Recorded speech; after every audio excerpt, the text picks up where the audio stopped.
Hello student, welcome to Anoop study zone. आज मैं आप लोगों को पढ़ाने वाली हूँ सुपर टेट के लिए हिंदी।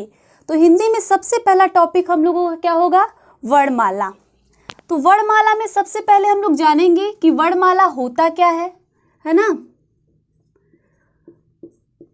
तो वर्णमाला वर्णों या अक्षरों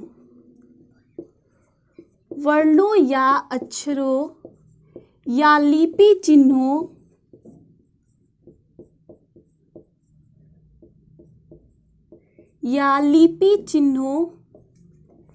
के सुव्यवस्थित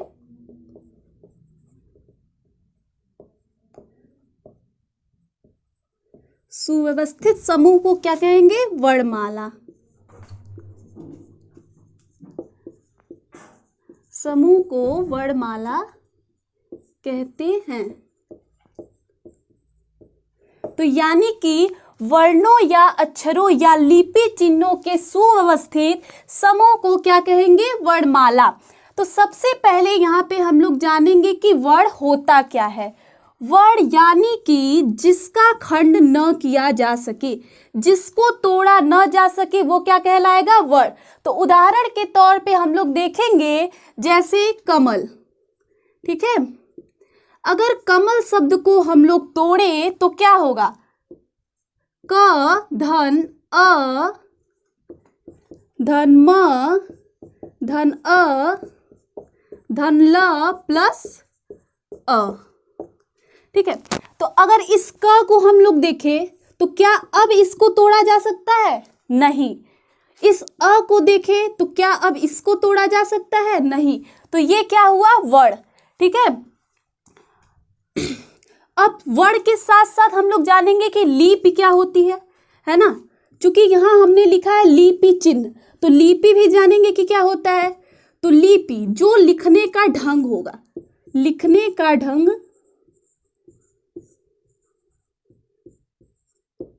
लिखने का ढंग क्या कहलाएगा? लिपि। लेकिन लिपि चिन्ह क्या होता है? जैसे मैंने लिखा ई उ और मान लो अ। ठीक है, तो जो लिखने का ये ढंग हुआ वो क्या है? लिपि। लेकिन जिस चिन्ह के द्वारा इसको दिखाया जा रहा है वो क्या होगा? लिपि चिन्ह। ठीक है, अब इसके आगे हम लोग क्या देखेंगे? इसके आगे हम लोग देखेंगे वर्ण के प्रकार। क्या देखेंगे? वर्ण के प्रकार।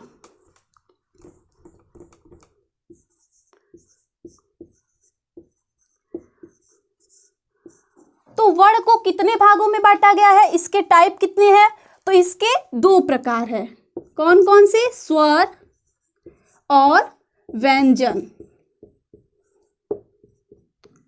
स्वर और व्यंजन। ठीक है, तो सबसे पहले यहां हम लोग देखेंगे स्वर होता क्या है। तो स्वर यानी कि स्वर को जिनका उच्चारण स्वतंत्र रूप से किया जाए वो क्या होगा? स्वर। लेकिन जिनका उच्चारण किसी वर्ण की सहायता से किया जाए वो क्या होगा? व्यंजन। ठीक है, तो इसमें हम लोग डिफरेंस, इसमें हम लोग अंतर देखेंगे कि स्वर और व्यंजन कैसे पहचानेंगे।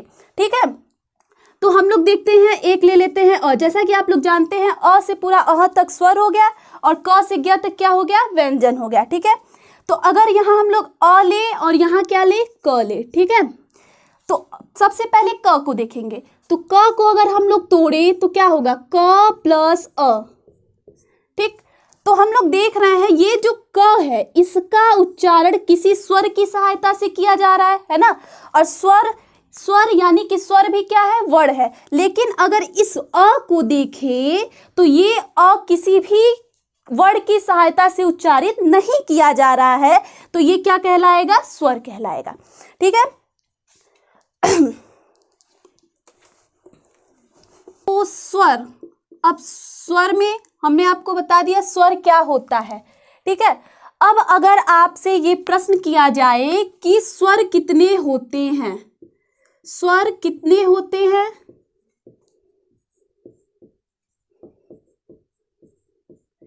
या फिर पूछा जाए हिंदी वर्णमाला में स्वर कितने होते हैं, तो कितने होंगे? 11।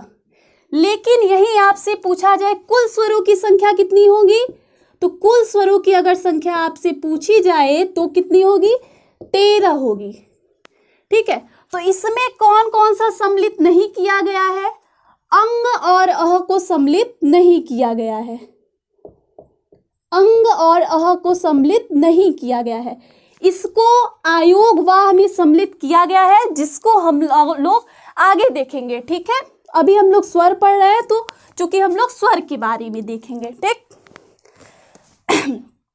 अब यहाँ हम लोगों ने जान लिया स्वर होता क्या है। ठीक है, स्वर कितने होते हैं। अब देखेंगे स्वरों का वर्गीकरण। स्वरों को कितने भागों में, किस आधार पर उसका उच्चारण किया जाएगा, कितने भागों में बांटा गया है, उसको हम लोग देखेंगे। ठीक है, स्वर का वर्गीकरण।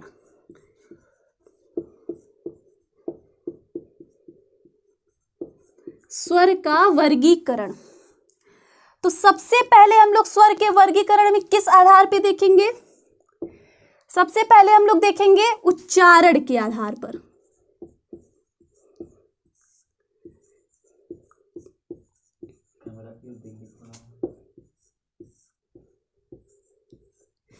उच्चारण के आधार पर स्वर को कितने भागों में बांटा गया है? 3 भागों में बांटा गया है। पहला कौन सा है? ह्रस्व स्वर। पहला है ह्रस्व स्वर। ठीक, दूसरा कौन सा है? दीर्घ स्वर। और तीसरा कौन सा है? प्लुत स्वर। प्लुत स्वर। ठीक है, तो यहाँ पे ह्रस्व स्वर क्या होता है ये जानेंगे। तो ह्रस्व स्वर में यानी जिनका उच्चारण करने में हमको थोड़ा कम समय लगे, वो क्या होगा? ह्रस्व स्वर। जैसे अ, ई,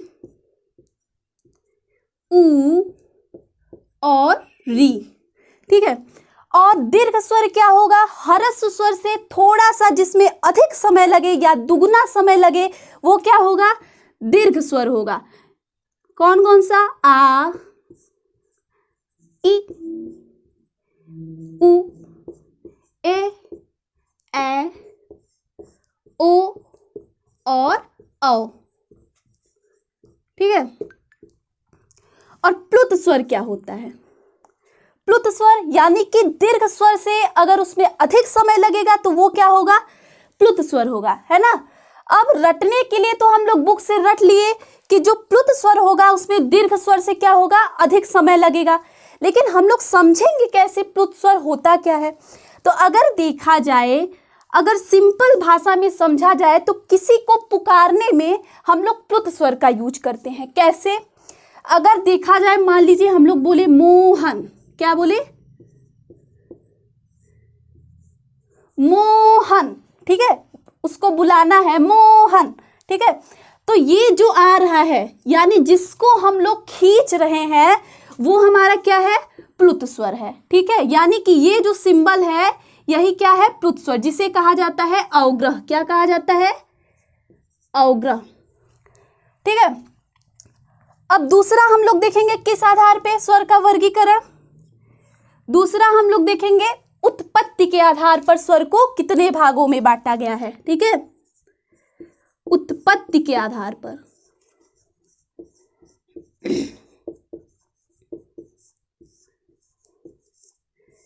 तो उत्पत्ति के आधार पर देखा जाए स्वर को कितने भागों में बांटा गया है? 2 भागों में बांटा गया है। कौन कौन सा? तो पहला हम लोग देखेंगे मूल स्वर। कौन से? मूल स्वर, मूल या फिर लघु स्वर। ठीक है, और दूसरा हम लोग कौन सा देखेंगे? संधि स्वर। कौन सा स्वर? संधि स्वर। ठीक, तो सबसे पहले जानेंगे मूल स्वर या फिर लघु स्वर क्या होता है।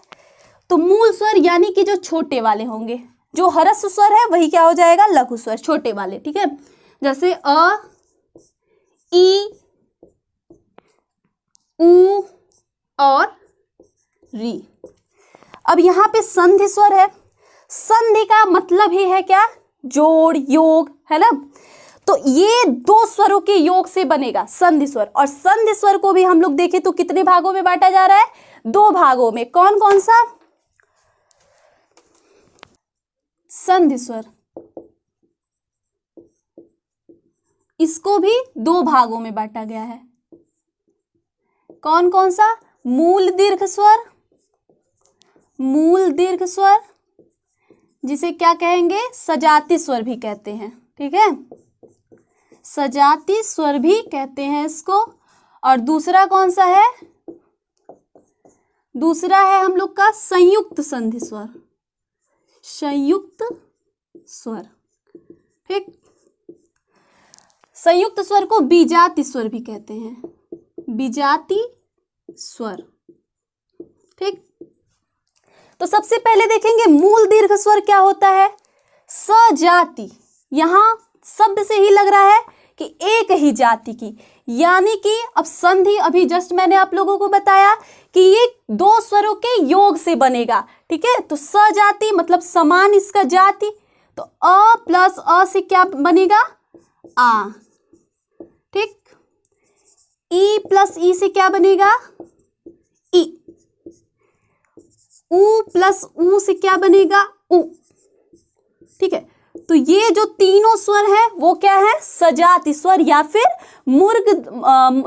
मूल दीर्घ स्वर। ठीक है, और संयुक्त स्वर में हम लोग देखेंगे तो संयुक्त स्वर बीज जाति स्वर, यानी कि अलग अलग जाति से समझा जाए तो, है ना। तो इसको अगर देखें तो अ प्लस ई, इससे क्या बनेगा? ए बनेगा। ठीक है, अ प्लस ए, इससे बनेगा ए। अ प्लस उ, इससे बनेगा ओ। और अ प्लस ओ, इससे क्या बनेगा? औ। क्या बनेगा? औ बनेगा। ठीक है, तो हम देख रहे हैं ए ओ औ हमारा क्या है? यहाँ पे संयुक्त स्वर है। ठीक है, अभी जस्ट हम लोगों ने पढ़ा उच्चारण के आधार पर और क्या पढ़ा? उत्पत्ति के आधार पर स्वर का वर्गीकरण किया। ठीक है, यहां से एक क्वेश्चन मैं आप लोगों से पूछती हूं, आप लोग बताइए इसका आंसर क्या होगा। ठीक है, निम्न में से दीर्घ स्वर है।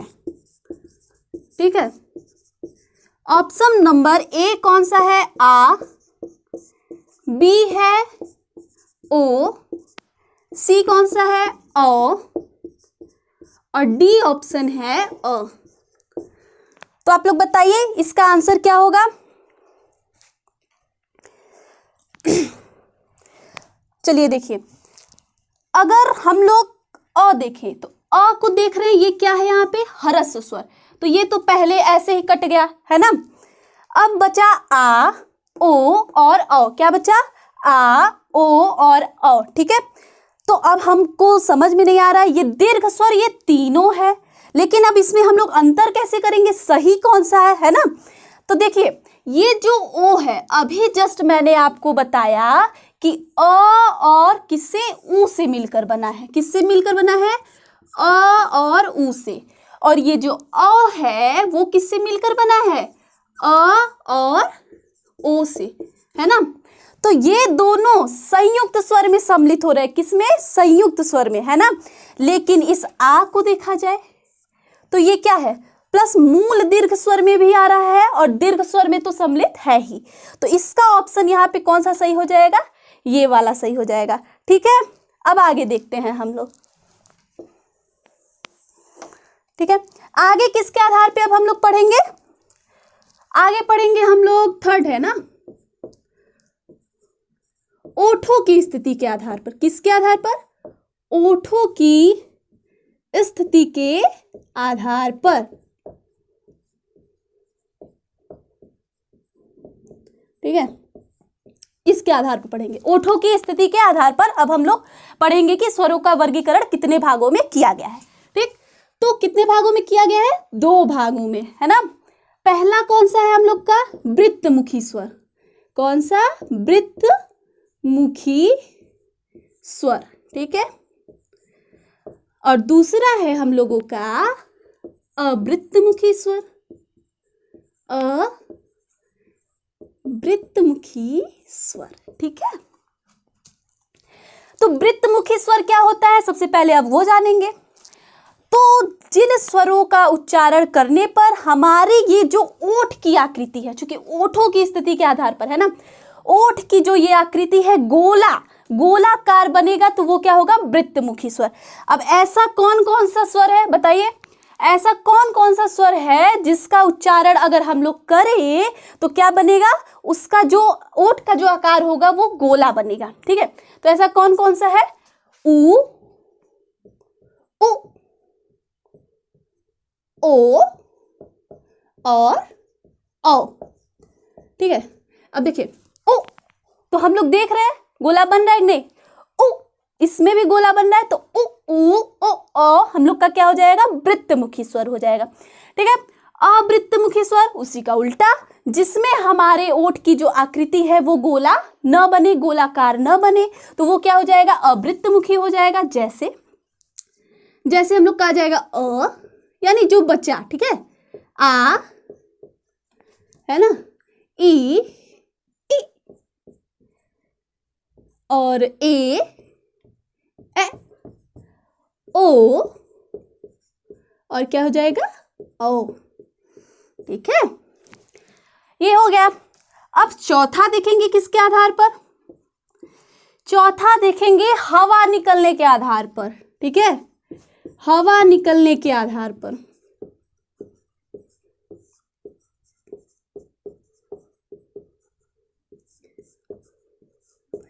हवा निकलने के आधार पर स्वर का वर्गीकरण कितने भागों में किया गया है ये देखेंगे, तो 2 भागों में। कौन कौन सा, अनुनासिक, पहले निरुनासिक देख लेते हैं, निरुनासिक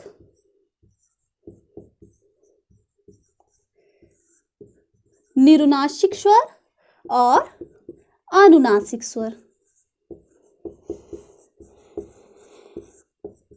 ठीक, निरुनासिक स्वर क्या होता है, जिन स्वर का उच्चारण करते समय हमारे मुख से हवा निकले। ठीक है, तो एग्जाम्पल के तौर पे अगर देखा जाए, अगर हम लोग बोले अ, तो क्या आपके नाक से हवा निकल रही है, नहीं ना, अ केवल मुख से हवा निकल रही है, तो अ क्या हुआ, निरुनासिक स्वर हुआ। आ, तो आ भी क्या हुआ, निरुनासिक स्वर हुआ, यानी कि अ तक पूरा क्या होगा हम लोग का, निरुनासिक स्वर होगा। ठीक है, अनुनासिक क्या होगा, अनुनासिक में हो जाएगा हम लोग का मुख के साथ साथ नाक से भी हवा निकलेगी, है ना, मुख के साथ साथ नाक से भी हवा निकलेगी। इसमें केवल हम लोग का ये चंद्र बिंदु वाला शामिल होगा। ठीक है, ये अनुनासिक स्वर होगा। तो यहां से प्रश्न पूछा जाता है कि जिन स्वर का उच्चारण मुख के साथ साथ नाक से भी हो वो कौन सा स्वर है, तो ऑप्शन में जो जो भी इसमें से दिया रहेगा, ठीक है, तो क्या हो जाएगा, अनुनासिक स्वर हो जाएगा। 5वां हम लोग क्या देखेंगे, जीभ की स्थिति के आधार पर। किसकी स्थिति के आधार पर, जीभ की स्थिति के आधार पर।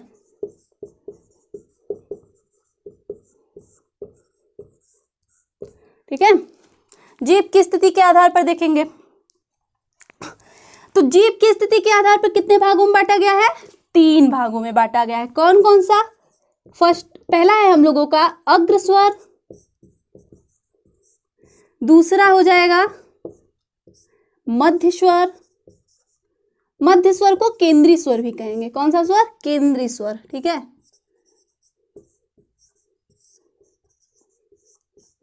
और तीसरा होगा पश्च स्वर।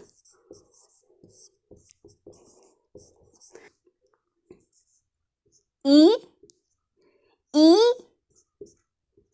ए और ए, और कौन सा, री। ठीक है, मध्य स्वर, मध्य अग्र स्वर का मतलब जिसमें स्वर के उच्चारण के समय जीभ का अगला भाग सम्मिलित होगा तो वो क्या होगा, अग्र स्वर।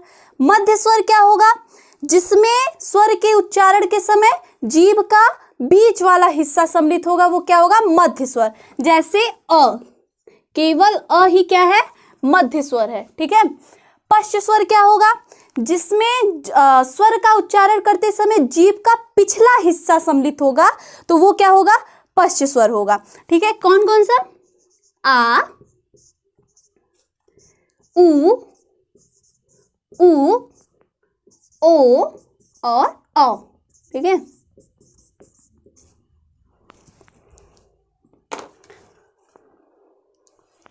देखिए छठा नंबर कौन सा है, मुख की आकृति के आधार पर स्वर का वर्गीकरण। ठीक है, मुख की आकृति के आधार पर, आकृति के आधार पर इसमें इसको 4 भागों में बांटा गया। कितने भागों में? 4 भागों में बांटा गया। सबसे पहला है हम लोगों का संवृत्त स्वर। कौन सा स्वर? संवृत्त स्वर। ठीक है, तो इसमें इसका उच्चारण करते समय, इस स्वर का उच्चारण करते समय मुख क्या होगा? कम खुलेगा। जैसे कौन कौन सा? ई, ई, ई, ए और री। ठीक है, दूसरा कौन सा है? दूसरा है अर्ध संवृत्त स्वर। अर्ध संवृत्त स्वर, तो यानी कि संवृत्त स्वर से भी अधिक जिसका मुख खुलेगा तो वो क्या हो जाएगा? अर्ध संवृत्त स्वर। इसमें कौन कौन से आएंगे? इसमें हम लोग का आएगा ए और ओ।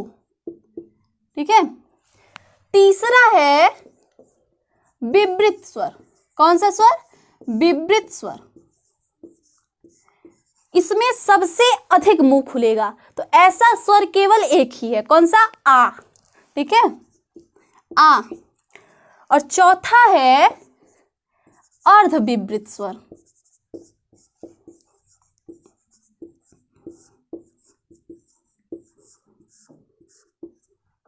अर्ध विवृत स्वर, तो अर्ध विवृत स्वर यानी कि जिसमें विवृत स्वर से कम मुख खुलेगा लेकिन अर्ध संवृत स्वर से अधिक मुख खुलेगा, तो ऐसा कौन सा स्वर हो जाएगा? ए और औ। ठीक है, आप इसको चेक भी कर सकते हैं। ठीक, अब यहां पे हम लोगों का स्वर का वर्गीकरण समाप्त हुआ। अब हम लोग देखेंगे स्वरों को उच्चारण के आधार पर कैसे बांटा गया है। ठीक है, स्वरों का उच्चारण स्थान देखेंगे। स्वरों का उच्चारण स्थान। ठीक है, तो ये हो जाएगा हम लोगों का वर्ग, ये हो जाएगा उच्चारण स्थान, उच्चारण स्थान, और यहां क्या रहेगा? स्वर। तो अ आ, इ ई, उ ऊ, री, ए और लास्ट है ओ आ। ठीक है, अ आ, इसका उच्चारण स्थान क्या होगा? कंठ से। कहां से? कंठ से। अगर हम लोग अ बोले अ, तो अब देख रहे हैं आप लोग कंठ से, इसका उच्चारण कहां से हो रहा है? कंठ से। तो इसका जो वर्ग हो जाएगा हम लोग का क्या हो जाएगा? कंठ हो जाएगा। क्या हो जाएगा? कंठ। ठीक है, ई, इसका कहां से होगा? तालु से। तालु से यानी कि तालव्य। उ तो समझ में आ रहा है, ओठ से। ओठ से यानी ओष्ठ। ठीक है, री हमारा क्या हो जाएगा? मूर्धन्य यानी कि मूर्धा से। ठीक है, ए। अब देखिए ये ए और ये ए, जस्ट अभी मैंने आप लोगों को बताया कि ये जो ए है ये किससे मिलकर बना है?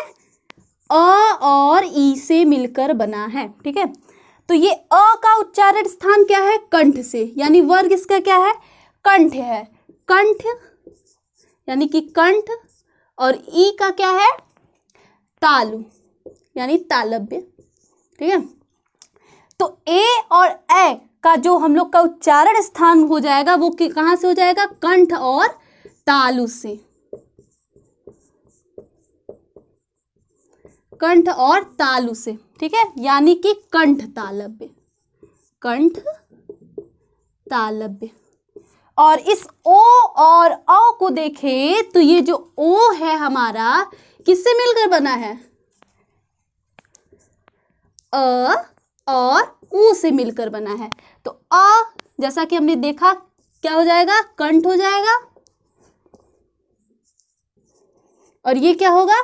ओष्ठ होगा, ठीक है। तो इसका क्या हो जाएगा? कंठोष्ठ हो जाएगा।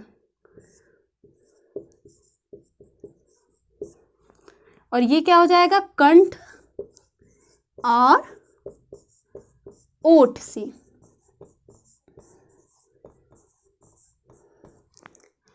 तो ये आपका हो गया। और यहां से काफी प्रश्न पूछे जाते हैं, जैसे पूछ लिया जाएगा कि अ का आप लोग उच्चारण स्थान बताइए, तो क्या होगा? तो कंठ से, ठीक है। ऐसे यहाँ से ढेर सारे प्रश्न पूछे जाते हैं। तो आज का हमारा वीडियो यहीं पे समाप्त होता है।